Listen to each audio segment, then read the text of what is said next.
Howdy, folks. PC Cowboy coming at you again. You know, I think it's interesting that in school nowadays, from what I understand, they don't teach history much anymore. You know, it's probably a good thing, because if they did, people in this here US of A would learn some things. Like, for example, the US at one time was controlled by Europe, primarily England and France. In fact, back in about 1812, they had a war in which England and France was fighting over who had the rights to the U.S. Now, y'all got to remember that at that point, though, that was after 1776, when the U.S. declared independence from both of them outfits. Well, nowadays, let's look at England and France, and, well, heck, let's just look at all of Europe. Europe at one time was predominantly Christian. And nowadays, Europe has been overrun by Muslims. They started off small, and then they started weaving their way into political positions of power. Folks, that sounds a lot like they've done here in the US of A. So, let's take a further look. At one time, Europe was a very peaceful place, for the most part. Now, yeah, they had their wars like any other place. But nowadays, major cities in Europe are being burned. Not by Europeans, but by the Muslims who came there as refugees and immigrants. Now, I'm going to put that aside for just a second and go talk about another topic here that relates to it. How many of y'all have heard the talk out of the Democratic Party lately? They're being led by this woman who calls herself Alexandria Ocasio-Cortez. Well, she's now their self-proclaimed leader. Of course, I think Nancy, who gives a flip, Pelosi, might object to that, because Nancy Pelosi kind of views herself as the queen of the Democrats. Well, anyway, putting that aside for a moment, Nancy Pelosi, up Chuck Schumer, and Alexandria Ocasio-Cortez all have one thing in common. They want to turn America into a socialist nation. Well, folks, let's take a look at some of the greatest socialist nations in history. You got China. You got Russia. What kind of shape are they in compared to the U.S.? Not very good. And then, you got a real recent upstart in the world of socialism. That is a country called Venezuela. Alexandria Ocasio-Cortez would like us to be like Venezuela. Well, now I'm going to tell you something. Venezuela's president, his country is falling down all around him. So what does he do? He gets out in the street and dances like a big old bear. Now that ties back to Russia, but we won't go into that right now. Most of y'all know Russia's symbol is the bear. And those of you who don't, you do now. And if you don't believe me, look it up. So anyway, okay. Other nations tried to be humanitarian and send aid to Venezuela and to the people. Well, what does their leader do? He has the aid stopped at the border, and not only and didn't bother to send it back. He burned all the stuff that was sent to help. Now, on the other hand, let's compare that to our country. Our country sends aid to other people. We don't need aid from other countries. Why not? Because we are a capitalist nation. We are a democratic republic ruled by a constitution. Now, the Democratic Party would like to see that constitution done away with. Why? Because, well, let's just say it keeps them from declaring a total dictatorship, which they would like to do, especially at Alexandria Ocasio-Cortez, whatever. Anyway, I'm going to start calling her AOC. Heck, everybody else does. At least she ain't A-OK, I tell you for sure. Anyhow, when I speak of the demon rats, do y'all remember she's the self-proclaimed head of the demon rats? And to me, she is the perfect example. She has no experience at leading anything other than sliding drinks down a bar, and I bet you she can slide a bunch of them. Heck, she probably did slide a bunch of them to get the election. No telling how many free drinks she gave out to get elected. Of course, now, free drinks, well, you know, they have a history of their own. There was a fella by the name of Rogers. No, not Mr. Rogers. But this fella named Rogers, he got himself a commission from the Congress of the United States back then it wasn't quite the United States yet. But it was the Continental Congress that gave him this deal that he could go and start a military unit. So what does he do? He immediately walks into the biggest bar in Philadelphia, a place called Tun Tavern. And he walks in, buys a round of drinks for every man in the house. Well, they all like that. Then he bought another round for every man in the house. Well, by this time, they feeling pretty good because most of them been drinking before that anyway. Well, then he says, now, boys, I'm going to buy a third round.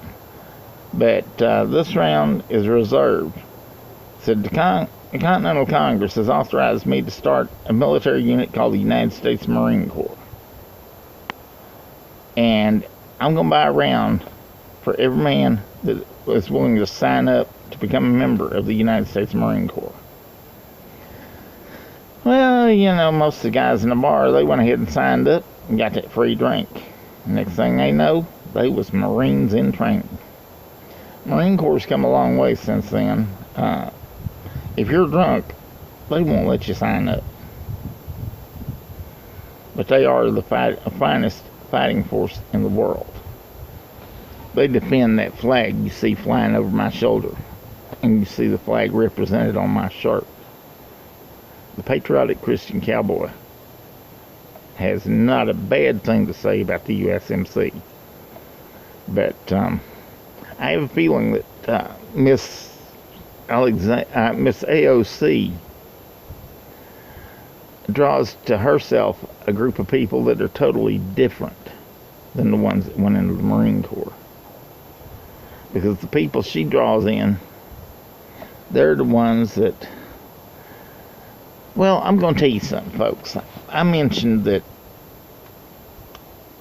they don't teach history in school anymore. So some of y'all may not have heard of a guy by the name of John Fitzgerald Kennedy. He was the 35th president of the United States of America. He was a very fine man. And he was murdered by the deep state because he was about to blow the whistle on their little game.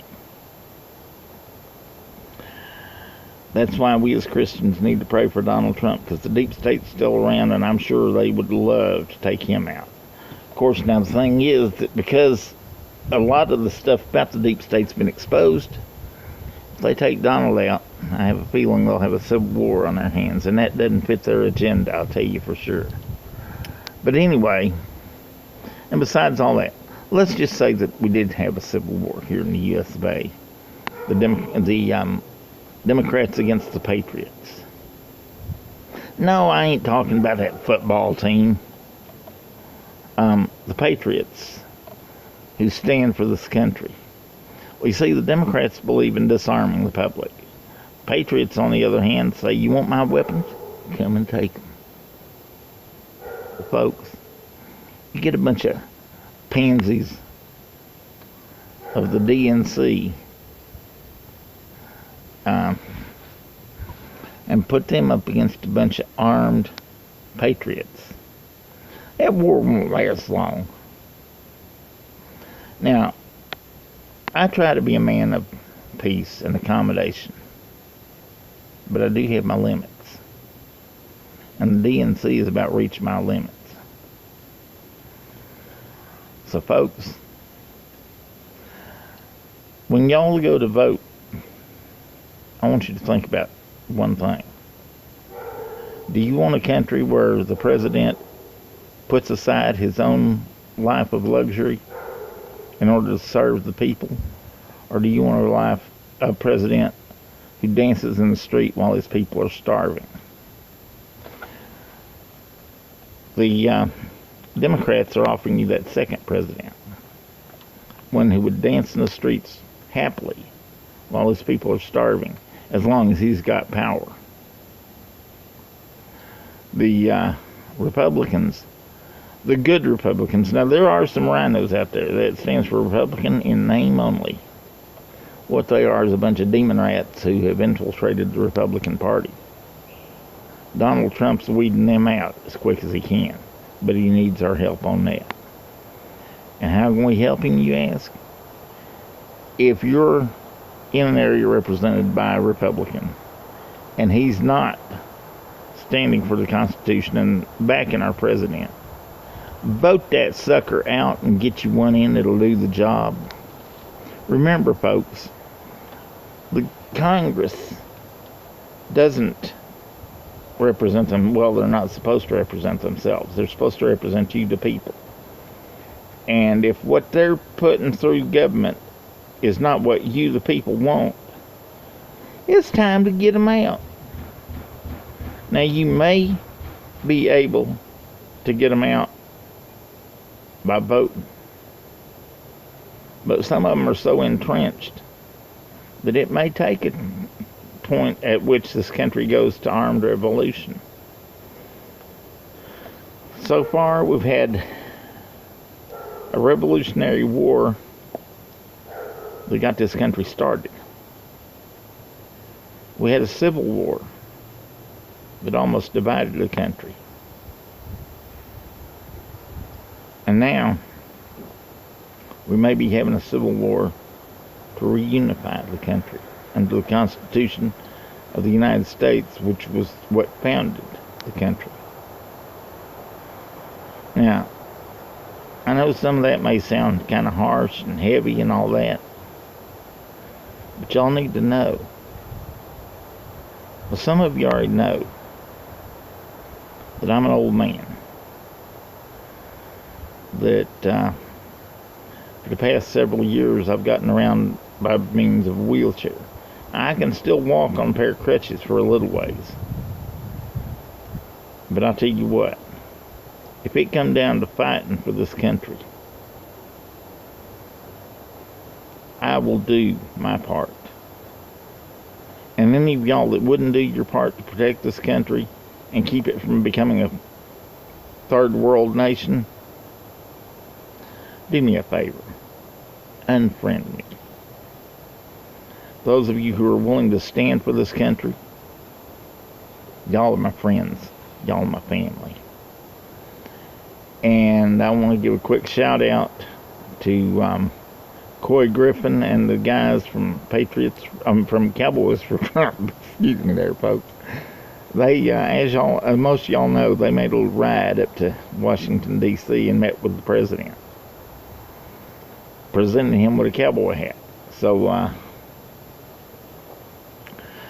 you know, I mean, they got to talk to him about the border wall and about some other things that cowboys are affected by. And I hope that he'll take what they said to heart. As for me, I would love to have gone, but I couldn't afford it. Being on a fixed income don't fix much. Now, there are going to be other rides, and I'm hoping at some point that I'll be able to go on one of those rides with them. Y'all pray for me that God will make a way. Because I got a few things I'd like to say to them folks in Washington, D.C. that I'd like to say to them face to face. Because, see, unlike some people, I ain't afraid to confront people face to face. Don't much like dealing with the camera, but, well, you got to do what you got to do. Anyway, folks, ordinarily when I sign off an old cowboy blessing. But today, I feel like doing something different, so y'all just have to bear with me. Lord, we come before you right now and ask you to watch over this great nation that you've given us. Lord, we know that we ain't always made the best choices. But I ask you, Lord, to have your hand on those of us who call upon your name and lead us and help get those who are called by your name in positions where they can turn this country around. Because like it says in your word, if my people who are called by my name will humble themselves and pray and seek my face and turn from their wicked ways, then will I hear from heaven and will forgive their sins and heal their land. Lord, this land's full of sin and full of sinners. And I ask you, Lord, to draw the folks in this country closer to you. Bring us back to your word, for your word alone is truth. And we give you the praise, honor, and glory. In Jesus' name, amen. Okay, folks. You know, I could have stopped right there. But, well, it's my show. So I'm going to add a little bit more. May your horse never stumble. May your cinch never break. May your belly never grumble. And may your heart never ache. This is the PC Cowboy, the Patriotic Christian Cowboy, signing off. Yeah!